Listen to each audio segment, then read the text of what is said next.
এখন এই হজের ফজিলত সম্পর্কে যদি কিছু বলতেন সর্বশেষ। দেখেন, হজের ফজিলত সম্পর্কে আল্লাহর হাবিব সাল্লাল্লাহু আলাইহি ওয়াসাল্লাম বলেন, মান হাজ্জা লিল্লাহি ফালাম ইয়ারফাস ওয়ালাম ইয়াফসুক রাজা কায়াউমিন ওয়ালাদাতহু উম্মুহু। আল্লাহর হাবিব সাল্লাল্লাহু আলাইহি ওয়াসাল্লাম বলেন, যে ব্যক্তি আল্লাহ রাব্বুল আলামিনের সন্তুষ্ট করার জন্য হজ করলো এবং হজ চলাকালীন সময়ে স্ত্রী সহবাস থেকে, স্ত্রী সঙ্গম থেকে, গুনাহের কাছ থেকে দূরে থাকলো, আল্লাহর হাবিব সাল্লাল্লাহু আলাইহি ওয়াসাল্লাম বলেন যে নবজাত শিশুরই না সে নিষ্পাপ হয়ে বাড়িতে ফিরল। সুবহানাল্লাহ। এছাড়া আরেক হাদিসের মধ্যে আসছে, আল হাজ্জুল মাবরুরু লাইসা লাহু জান্নাহ, আল হাজ্জুল মাবরুরু লাইসা লাহুল জান্নাহ, আর কবুল হজের বদলা একমাত্র জান্নাত। সুতরাং আমরা যাদের সামর্থ্য আছে আমরা হজ করব এবং হজের দ্বারা পিছনের সমস্ত গুনাহ মাফ হয়।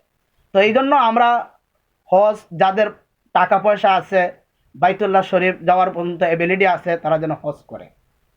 ধন্যবাদ প্রিয় শাইখ। সম্মানিত দর্শক শ্রোতা, সবাইকে ধন্যবাদ।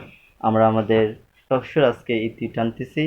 সর্বশেষ কথা, বাল্লিগু আন্নি ওয়ালাউ আয়া, আমার পক্ষ থেকে একটি বাণী হলেও পৌঁছায় দাও। বিশ্বনবী সাল্লাল্লাহু আলাইহি ওয়াসাল্লামের বাণী, যে হুজুর সাল্লাল্লাহু আলাইহি ওয়াসাল্লামের একটি বাণীও হলো অপরের কাছে পৌঁছে। সেই ক্ষেত্রে সবার কাছে আমাদের অনুরোধ থাকবে, আপনারা নিজেটি আমাদের টকশোগুলো আপনারা নিজেও দেখবেন এবং অপরকে দেখানোর জন্য, শেয়ার করার জন্য সবাইকে অনুরোধ করা যাচ্ছে। ধন্যবাদ।